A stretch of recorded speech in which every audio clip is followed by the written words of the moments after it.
Autopsie 5. Évidemment une réponse à Booba et son morceau Milan AC. Une réponse à... Qui est arrivé il y a une semaine d'ailleurs, voilà, c'est un morceau qui est arrivé. Une réponse à Milan. C'était quand? C'était lundi, c'est ça? Oui, il est arrivé lundi en fait. C'était lundi après, il avait l'écoute de Milan justement de Booba. J'ai retweeté que vendredi j'allais balancer ma réponse. Mais t'avais rien de prévu? J'avais rien de prévu. C'est-à-dire j'ai écrit ce morceau en 3 jours. Ensuite je l'ai mixé une journée avec Gun Roulette qui est ici présent. J'ai demandé l'instru à Street Fab. Et puis voilà, ça s'est goupillé rapidement. Tu savais pas qu'il préparait quelque chose? T'avais pas entendu? Je savais même pas. Je savais rien du tout. Ce qui est assez étonnant, c'est que les interviews, il disait que voilà, il était au-dessus de la mêlée. Grosso modo, il voulait répondre ni à Rof ni à toi. Ouais, c'est pour ça que j'ai été étonné en écoutant, en entendant mon nom surtout sur cette chanson. Bon, il est pas en plus pas de main morte, t'es accusé de pointeur. Ouais, en plus ce qui se passe, d'agression sexuelle sur enfant. Exactement. Ce qui se passe, c'est que là, c'est juste un clash pour l'instant, mais ça va pas s'arrêter là encore. Moi, je vais aller encore plus loin. Et ce qu'il faut se dire, c'est que je vais parler à tous les petits bouffons. Lors d'une altercation ou lors de règlement de compte dans la rue, c'est pas tes muscles qui comptent. C'est jusqu'où t'es prêt à aller. Aujourd'hui, c'est juste un clash, mais ça va pas s'arrêter là, parce que c'est vrai que je l'ai violé dans le sang. Mais quand j'entends que lui m'accuse de choses, agression sexuelle, viol. Comment on le vit d'ailleurs quand on écoute ce morceau, voilà, où t'es traité d'Émile Louis, de pointeur. Je me dis, dès que j'ai écouté le morceau, j'ai dit ok, c'est pas grave, j'ai rigolé, j'ai dit on verra ça vendredi. Et puis j'ai pris mon stylo et puis tout ce que j'avais à dire, je l'ai mis sur papier. Et puis mais je me suis dit quand même tu vas le payer parce que bon, moi je suis pas un violeur, j'ai jamais violé personne de ma vie, mon casier judiciaire, il y a jamais de viol dessus. En fait, il s'appuie sur une fiche stick. Alors on sait pas si c'est vrai parce que un fichier stick, c'est du mytho. Un fichier stick. Alors on sait pas déjà si c'est un canular vrai ou faux parce qu'il y a eu des trucs qui circulent depuis quelques mois sur le net avec des fichiers stick, le tien. Là, c'est complètement faux parce que dans mon casier judiciaire, j'ai jamais violé personne, je suis jamais tombé pour viol. Non, et puis il y a une différence entre fichier stick. Il faut savoir voilà où tu peux être référencé stick. Voilà, t'as une altercation avec ton voisin, les flics arrivent, etc. Ça se passe mal. Tu peux être référencé. Fichier stick, c'est pas ton casier judiciaire. Et c'est pas le casier judiciaire, ouais. Comme lui, tentative de meurtre, c'est pas son casier judiciaire, tu vois. Un jour, il s'est fait violer, il s'est fait racketter par les mecs de Épinay-sur-Seine. Il s'est fait haggar et après, il est parti leur donner de l'argent pour essayer de calmer l'histoire. Tout le monde la connaît, cette histoire à Paris. Et puis, il a jamais tué personne. Et puis, c'est pas un meurtrier. Il a jamais fait de tentative de meurtre. Il a aucun vécu. Dans le 92, on le connaît pas avant qu'il commence à rapper avec Lunatic. C'est pas un mec de Tess. Et puis, c'est un mec avec qui t'as bossé quand même à un moment. Il y avait eu le morceau Reste en chien. Bien sûr, à un certain moment, on s'entendait un petit peu, moi et lui. Mais aujourd'hui, voilà, c'est la guerre, quoi. J'ai l'impression que c'est consommé là. Ouais, tu vois, moi ça me fait un peu rire tout ça, parce que bon, je reste au-dessus de ça, mais en tout cas, voilà, c'est pas fini, voilà. Non mais on espère que ça ira pas plus loin, là il y a les morceaux, autant que ça reste sur le côté musical, c'est de la compétition. Non, le clash fait partie de la culture hip-hop, il y a toujours des clashs. Non, le clash fait partie de la culture hip-hop, mais moi je suis resté, en vrai dans ce clash, je suis resté très terre à terre, parce que c'est l'histoire de MC, je l'ai taillé, je l'ai vanné, et puis j'ai parlé de choses, j'ai pas traité sa mère, je suis resté poli dans ce clash. Mais lui, les accusations de viol qu'il a portées qui sont complètement fausses, il faut dire que ma fille peut écouter le morceau, et puis ma fille après peut avoir. Donc moi quand on touche à la famille, ça va pas passer. Donc lui, comme il est en déclin parce qu'il n'arrive pas à toucher un autre public, il a toujours son même public, et il n'arrive plus à vendre des disques. Son disque s'est peut-être vendu à 50 000 la première semaine, mais la deuxième semaine c'est vendu à 12 000, la troisième semaine c'est vendu à je sais pas combien. Aujourd'hui il en vend plus. Alors il s'est dit ouais, je vais sûrement créer un faux buzz, je vais inventer des rumeurs sur Fouini histoire de faire du buzz, et ça a marché parce qu'il est rentré numéro 1. Moi mon clash, j'ai même pas souhaité le vendre. Autopsie, je vous l'ai offert sur internet parce que j'ai pas envie de faire de l'argent sur ces genres de clash de merde. Pour moi c'est relayé au second plan. En tout cas, sachez une chose, c'est que moi quand j'ai croisé Booba à Miami, il a rien fait du tout. Ça me prouve juste une chose, c'est que lui, il veut faire des histoires pour faire du buzz, pour vendre des disques. Mais quand il s'agit de régler ses histoires dans la rue comme un vrai bonhomme, il fait rien du tout. Rien qu'hier, à Miami, il s'est battu dans une boîte de nuit avec la personne qui m'a dit qu'il avait ouvert sa bouche pour la green card.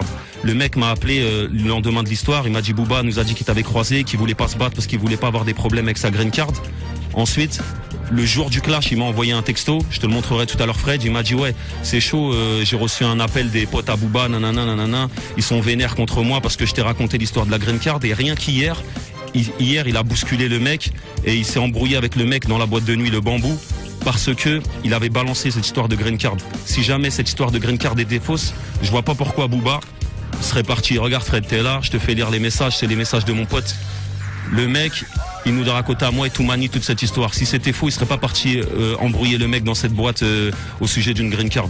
Hassol, cette histoire elle est pas finie.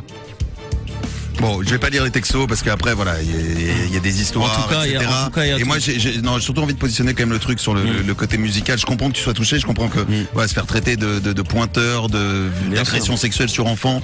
En tout cas, moi j'ai dire une chose, c'est que dans cette histoire, moi j'avais pas besoin de buzz, j'avais pas besoin de cette histoire de clash pour vendre des disques. Aujourd'hui, j'ai mes morceaux, ils sont sur toutes les radios de France, ils sont sur toutes les télés de France. J'ai pas besoin de tout ça. J'en suis à mon 5e album, je suis pas en chute, je suis pas en déclin, mes albums marchent très bien. J'ai pas besoin de clash pour vendre des disques. Aujourd'hui, je ne fais que répondre à un petit bouffon qui a essayé de m'attaquer pour ne pas répondre aux attaques de Rof, parce que c'était Rof qui l'avait clashé à la base. Donc, mais justement, est-ce que toi t'as pas un regret d'être rentré dans cette histoire aussi, parce que je suis pas rentré dans cette histoire. On m'a rentré dans cette histoire. Dans les interviews, au moment où il donnait des interviews pour la sortie de son album, il disait ouais, il y a La Fouine qui m'attaque sur Panam Boss, etc. Tout de suite, je tenais à dire Panam Boss. Quand j'ai rencontré Tunisiano chez Tefa et Masta, j'ai dit à Tunisiano, écoute, dans Panam Boss, comme nous on est en clash un petit peu, ça va être marrant de te faire poser sur Panam Boss. Viens poser sur Panam Boss, les gens s'y attendront pas. Ensuite, je lui ai dit, écoute, tu vas lancer une punchline sur Twitter en me mentionnant, en disant exprès, ouais tiens, cette punchline elle est pour La Fouine. Et moi j'ai dit quoi? À la base c'était pour Tunisiano. J'entends ce clash sur toi partout sur les ondes, mais comme un appel à la mosquée, tu peux pas répondre. À la base, je parlais même pas de Booba, je parlais de l'attaque de Tunisiano que je lui avais fait, le pic que je lui avais fait dans le morceau Jalousie featuring LCK, Fababi et puis les trucs. Donc ça avait rien à voir avec lui. Et quand je l'ai croisé à Miami la première fois, je lui ai répété, je lui ai dit écoute, ce clash n'est pas pour toi. Quand je l'ai recroisé à Miami, je l'ai regardé droit dans les yeux, je lui ai dit écoute, quand je t'avais croisé la première fois, j'étais pas ennemi. Aujourd'hui, je suis ennemi avec toi, viens, je vais te baiser ta mère, je vais traiter sa mère devant lui. J'ai pas traité sa mère dans les clashs, j'ai pas traité sa mère dans la rue. Toumani, Hicham en sont témoins, je vais traiter sa mère devant lui. Je l'ai regardé dans les yeux, je lui ai dit descends de ta voiture, je vais te baiser ta mère la pute.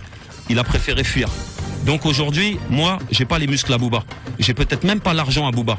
Mais en tout cas, moi, j'ai mon honneur. Booba, où tu veux, quand tu veux, moi je serai là. J'ai pas tes muscles, mais tu vas voir c'est quoi un homme déter, qu'est-ce qu'il peut te faire. Bon, restons sur le côté musical avant de nous énerver, puis surtout, non, mais là on fait un dernier point là-dessus. La Fouine, après on passera à l'album, mais c'est important parce que ça a été l'actu, là, le morceau a été écouté. C'est pas grave parce que c'est vrai que ça fait partie de l'actu, ça fait pas partie de l'album, mais ça fait partie de mon vécu, de mon passé. Moi, je suis un mec de Tess avec un drôle de parcours. La première fois que je suis parti en commissariat, j'avais 10 ans. La première fois que je suis parti en prison, j'avais 16 ans. Je suis jamais tombé de ma vie pour viol. J'ai jamais fait aucune agression sexuelle.